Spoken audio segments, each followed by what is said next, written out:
peluang yang harus kita ambil. Dan ini ibadah plus. Di SMA 17 tidak hanya plus saja, tapi ibadah puasa juga ada plus. Apa?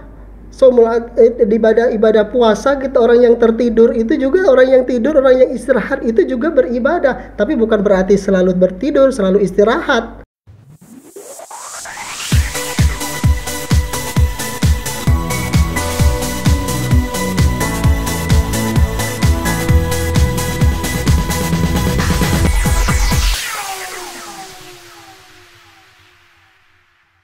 Assalamualaikum warahmatullahi wabarakatuh. Waalaikumsalam warahmatullahi wabarakatuh. Halo Sobat Jubel, kembali lagi di Jubel Podcast yang inspiratif, yang selalu menghadirkan tokoh-tokoh yang memotivasi dan menginspirasi. Kembali lagi bersama saya Morna Rea Permana, Duta Literasi SMA Plus Negeri 17 Palembang. Nah, kali ini kita kedatangan tamu yang memotivasi nih. Langsung aja kita sambut Bapak Muhammad Nur Wahyudi, MPDI. Assalamualaikum Pak. Waalaikumsalam warahmatullahi wabarakatuh. Selamat siang Pak. Selamat siang. Nah Pak, boleh nih kalau Bapak mau sapa Sobat Jubel TV yang lagi nonton di rumah nih. Ya, terima kasih Wali. Assalamualaikum warahmatullahi wabarakatuh. Kepada para sahabat Inspirasi Jubel yang insya Allah dirahmati oleh Allah. Alhamdulillah kita bisa bersilaturahmi dan saya diundang sebagai narasumber di podcast ini. Saya berharap ini memberikan motivasi untuk kita semua untuk berupaya menjadi lebih baik lagi dan menjadi sukses lagi di dalam bermasyarakat, dalam beribadah, dalam berilmu dan menerapkan dalam kehidupan dalam bermasyarakat. Amin ya robbal alamin. Nah Pak, bagaimana nih Pak kabar Bapak hari ini? Alhamdulillah seperti yang dilihat, sehat lahir dan batin dan berusaha untuk selalu semangat dan antusias dalam beribadah dan istiqomah dalam ketaatan kepada Allah. Nah, Bapak Wahyudi ini selaku guru SMA Negeri Plus 17 Palembang. Iya. Selain mengajar di kelas nih ya Pak, Bapak ada kesibukan lain nggak Pak selain di luar KBM? Baik, terima kasih. Saya sebagai utama untuk profesi saya sebagai guru agama Islam di SMA Plus Negeri 17 Palembang, dan aktivitas di luar atau di masyarakat itu bagian dari penerapan di dalam bermasyarakat dari apa ilmu yang saya sampaikan di sekolah dan saya terapkan juga di masyarakat. Jadi saya juga aktif di kegiatan di luar, artinya kegiatan keagamaan, tausiah ya, itu bagian dari aktivitas kegiatan rutin, dan juga sebagai mudin juga dari proses kegiatan atau pelaksanaan pengurusan jenazah juga seperti itu. Oke, jadi Bapak Wahyudi ini selain mengajar agama di dalam KBM itu juga mengajar agama di luar untuk masyarakat Ya, juga ya Pak? penerapan di masyarakat. Ya. Nah, ini ada nih kan kita udah memasuki bulan Ramadan tahun 1444 Hijriah nih Pak. Ya. Ya. Nah, jadi teman-teman dan Sobat Jubel ini lagi menjalankan ibadah puasa. Ada gak sih Pak tips agar anak-anak dan siswa-siswi itu punya semangat belajar walau sedang menjalankan ibadah puasa nih Pak? Baik, terima kasih. Jadi di dalam beribadah di bulan suci Ramadan itu bagian dari kewajiban kita sebagai umat muslim untuk menjalankan ibadah. Walaupun profesinya, aktivitasnya apapun, ya tetap kita menjalankan ibadah di bulan suci Ramadan. Dan bagi kita sebagai umat muslim, ya juga harus bisa mempersiapkan diri. Maka di dalam beribadah di bulan suci Ramadan itu ada persiapan. Yang pertama adalah idadul ilmi. Idadul ilmi itu adalah persiapan ilmu. Maka kita harus mempersiapkan ilmu dengan belajar, membuka hasanah. Itu bagian dari belajar untuk mempersiapkan dalam menyambut bulan suci Ramadan dan beribadah di bulan suci Ramadan agar sesuai dengan syariat agama Islam. Berikutnya juga ada idadul jismi. Idadul jismi itu adalah persiapan fisik. Maka kegiatan aktivitas apapun dan kita untuk tidak makan dan tidak minum ya kurang lebih 14 jam. Makanya kita harus mempersiapkan diri. Maka harus kita jaga pola makan kita, istirahat kita, dan harus makan minum vitamin yang menjaga stamina kita. Nah, itu bagian dari persiapan fisik kita agar supaya kita tetap beraktivitas dengan maksimal di belajar ya. Nah, ini bagian dari pengelolaan, membagi atau persiapan di dalam beribadah di bulan suci Ramadan. Jadi Bapak sendiri itu ada mempersiapkan diri Bapak sendiri ya Pak? Betul. Selain Di bulan biasanya nih kan. Nah, Bapak di bulan Ramadan ini udah punya tujuan nggak sih Pak? Atau goal untuk apa yang Bapak lakukan selama bulan Ramadan ini? Ya, jadi selama bulan suci Ramadan ini seperti apa yang disampaikan oleh seperti yang diabadikan di dalam Al-Quran, surat Al-Baqarah ayat 183 itu, ya ayyuhalladzina amanu kutiba alaikumussyam kama kutiba alal ladzina min qablikum la'allakum tattaqun.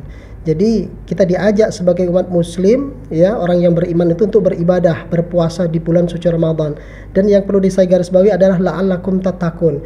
Bagaimana kita ditarbiyah, dididik selama bulan suci Ramadan ini agar menjadi orang yang bertakwa.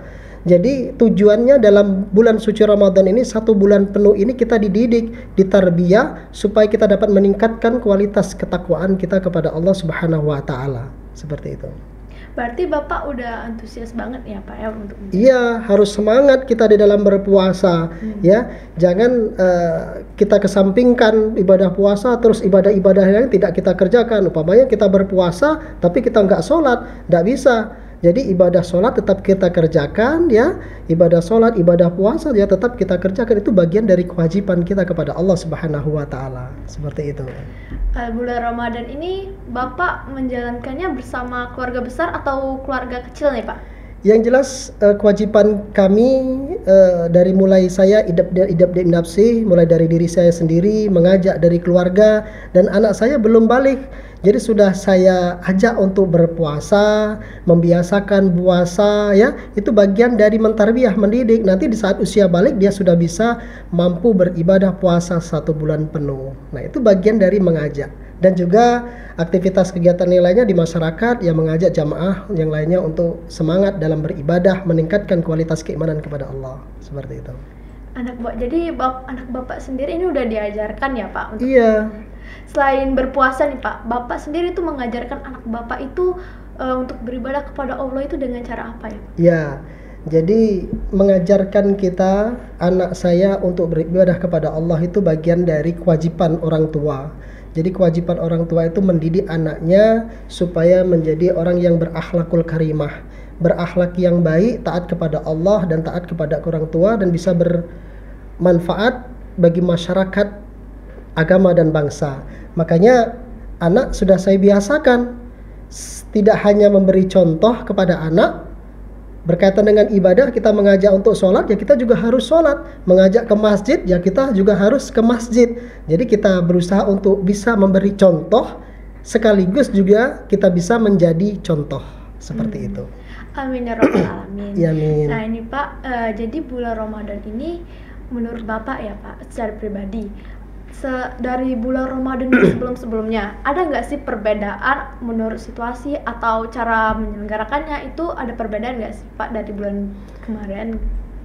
Kalau dalam aktivitas kegiatan di bulan suci Ramadan, di dalam menjalankan puasa, ya tetap kita tidak ada perbedaan. Hanya saja dalam pelaksanaan beribadah di malam Qiyamul Lail, ya, tahun-tahun sebelumnya kan di saat masa-masa yang sulit, yaitu pandemi COVID-19, dan alhamdulillah saat ini sudah tidak ada pandemi COVID lagi dan sudah secara aktual, tidak secara virtual lagi.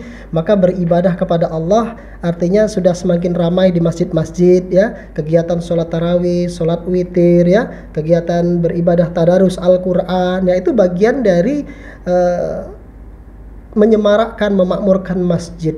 Nah, jadi orang yang senantiasa gemar hadir ke masjid itu, kata Rasulullah, itu bagian dari orang yang istiqomah dalam keimanan. Maka Rasulullah menyampaikan sabdanya yang diriwayatkan oleh At-Tabrani, "Idza ra'aitumur rajula ya'tadul masajid fashhadu lahu bil iman."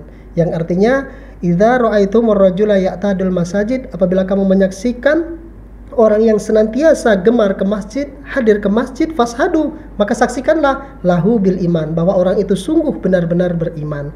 Maka alhamdulillah, jadi tahun ini semakin ramai, semakin giat orang antusias untuk ke masjid dan memakmurkan masjid, seperti itu. Oke, jadi intinya itu kita bulan Ramadan ini tuh harus lebih maksimal lagi. Betul, kan? harus lebih baik dari yang tahun-tahun sebelumnya. Kalau sama dengan tahun sebelumnya, kata Rasulullah, itu bagian dari orang yang rugi. Kalau tahun ini lebih baik dari tahun sebelumnya, itu bagian dari orang yang beruntung. Maka kita berusaha untuk selalu berfastabiqul khairat. Artinya apa? Berlomba-lomba di dalam kebaikan. Mumpung kita diberikan kesempatan di bulan suci Ramadan ini, kita tidak menjamin apakah bisa bertemu kembali di bulan suci Ramadan tahun berikutnya. Seperti itu. Ya, jadi kita harus bersyukur juga ya, Kak? Alhamdulillah, harus bersyukur. Ketika kita bersyukur, maka Allah akan tambahkan nikmatnya kepada hambanya. La in sakartum la azidannakum wa la in kafartum inna azabi lasyadid. Seperti itu. Kalau kita bersyukur, maka Allah akan tambahkan nikmat kepada kita. Makanya wujud rasa syukur kita bukan hanya kita menjalankan ibadah, bagaimana mengamalkan dalam beribadah kita, bagian cerminan dalam kehidupan kita sehari-hari, seperti itu. Nah Pak, selama bulan Ramadan ini ya Pak, adakah amalan-amalan yang harus kita lakukan selama bulan Ramadan ini agar ibadah kita itu maksimal? Iya, di bulan suci Ramadan ini adalah ibadah, kesempatan bagi kita. Allah memberikan peluang, maka kita harus sambut peluang ini. Dan yang penting di bulan suci Ramadan ini, ketika ibadah sunnah yang kita kerjakan itu nilai pahalanya seperti ibadah wajib. Yang ibadah wajib kita kerjakan itu pahalanya 70 kali lipat. Maka ini bagian dari peluang yang harus kita ambil. Dan ini ibadah plus. Di SMA 17 tidak hanya plus saja, tapi ibadah puasa juga ada plus. Apa? So ibadah puasa kita, orang yang tertidur itu juga, orang yang tidur, orang yang istirahat itu juga beribadah. Tapi bukan berarti selalu bertidur, selalu istirahat. Tapi bagaimana dia ketika beraktivitas, dia membaca Al-Quran, ya, terus capek, dia tertidur. Nah, tidurnya itu yang bernilai ibadah, ya. Nah, makanya sebagai kita umat muslim harus semangat dan giat dalam gemar dalam beribadah. Nah, untuk tipsnya ya Pak, bagaimana cara menjalankan amalan-amalan tersebut agar kita tuh tidak goyah? Karena masalahnya tuh manusia ini sering sekali goyah dengan pendiriannya. Nah, agar manusia itu punya tips agar mereka selalu menjalankan ibadah itu dengan kukuh, gitu, Pak. Baik, jadi Rasulullah SAW menyampaikan sabdanya bahwa di dalam mengelola waktu, memanajemen waktu dalam Islam, itu yang pertama adalah bagaimana kita membagi waktu. Itu yang pertama adalah sa'atun yunaji fiha rabbahu, kata Rasulullah, waktu untuk bermunajat kepada Allah. Nah, mengelola waktu yang pertama ini adalah waktu bermunajat kepada Allah. Manusia itu ada yang beribadah ketika ada waktu, ada yang meluangkan waktu untuk beribadah. Nah, bagaimana kita sebagai umat muslim untuk meluangkan waktu untuk beribadah? Maka tanggung jawab kita sebagai muslim ini ada tanggung jawab vertikal kita kepada Allah. Seperti apa? Puasa, ya, sholat, berzikir. Nah, ini bagian tanggung jawab kita vertikal kepada Allah. Ada lagi tanggung jawab secara horizontal. Tanggung jawab secara horizontal itu adalah berbuat baik kepada orang lain, ya, berinfak, bersodakoh, ya, seperti Jumat berkah. Nah, itu bagian dari vertikal, horizontal, hubungan kepada sesama manusia. Nah, yang pertama tadi adalah sa'atun yunaji fiha rabbahu, waktu untuk bermunajat kepada Allah. Yang kedua kata Rasulullah, sa'atun yunaji fiha nafsahu. Apa itu? Waktu untuk bermuhasabah, waktu untuk berintrospeksi. Jadi ketika kalian sebagai peserta didik, ada saatnya untuk belajar. Ketika belajar akan dilihat kemampuan di dalam menyerap ilmu pengetahuan itu. Maka ada evaluasi, ada penilaian harian, ada ujian semester dan lain sebagainya. Nah, kita juga ada, ya, masyarakat siapapun ada evaluasi muhasabah. Apa yang kita lakukan dari mulai kita bangun tidur sampai tidur kembali, istirahat lagi. Makanya di tempat tinggal saya, di kamar anak saya tulis apa yang kamu dapatkan hari ini. Maka ketika anak saya hadir ke kamar mau istirahat, saya tanya, "Nak, apa yang kamu dapatkan hari ini? Apa lebih baik banyak belajar, apa nonton TV, apa main game dan lain sebagainya?" Kalau lebih banyak beribadah, maka itu suatu kebaikan. Tapi kalau melakukan suatu keburukan, harus berhijrah, harus berpindah untuk lebih baik lagi. Nah, itu kata Rasulullah, sa'atun yunaji fiha nafsahu, waktu untuk bermuhasabah. Yang ketiga, sa'atun yatafakkaru fi hasanillah. Apa itu? Waktu untuk bersilaturahmi, ya, manusia itu butuh dengan orang lain, makhluk sosial, maka kita harus bisa bermanfaat bagi orang lain, ya. Seperti Oli itu bermanfaat, kenapa? Bagian dari menyemai kebaikan juga, ya. Menggali informasi sebagai inspirasi bagi orang lain juga, ya. Makanya penting, tidak cukup kita hanya belajar, tapi harus kita mengamalkan dalam kehidupan kita sehari-hari, ya. Yang keempat, yahlu fiha lihajatihi minal mat'am wal mashrab. Atau kata Rasulullah, waktu untuk belajar, waktu untuk bekerja, ya. Jangan belajar terus tapi lupa dengan orang lain, ya. Jangan belajar terus tapi lupa kewajiban-kewajiban yang lain, ya. Makanya membagi waktu itu ada 4, harus kita kelola supaya hidup kita berkualitas dan bisa bermanfaat bagi orang lain, seperti itu. Ya, mungkin ini bisa menjadi motivasi dan inspirasi nih buat teman-teman yang masih suka melalaikan ibadahnya ya Pak. Iya, betul. Ya. Nah, ini untuk pertanyaan terakhir nih Pak. Boleh. Ada gak sih Pak moto atau prinsip dalam hidup Bapak yang Bapak pegang sampai saat ini? Moto Bapak yaitu khairun nas anfa'uhum linnas, yang artinya sebaik-baik manusia adalah bermanfaat bagi manusia lain. Jadi Bapak punya kewajiban dari ilmu yang saya dapatkan dari bangku kuliah, belajar, ya, dan saya terapkan di sekolah, dan juga punya kewajiban saya amalkan dalam masyarakat. Makanya saya juga aktif dalam kegiatan keagamaan, kegiatan di masyarakat. Itu bagian dari kewajiban saya untuk bermanfaat bagi orang lain, seperti itu.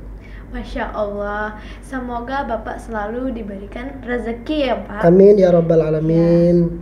Ya. Oli juga semoga diberikan kesehatan, kesuksesan, dan semakin giat semangat dalam belajar, ya. Baiklah teman-teman Sobat Jubel, mungkin sekian saja untuk episode hari ini. Tetap terus saksikan Jubel Podcast Inspiratif hanya di Jubel TV. Belajar bersama, maju untuk semua, kita pasti bisa. Sampai jumpa. Sampai jumpa.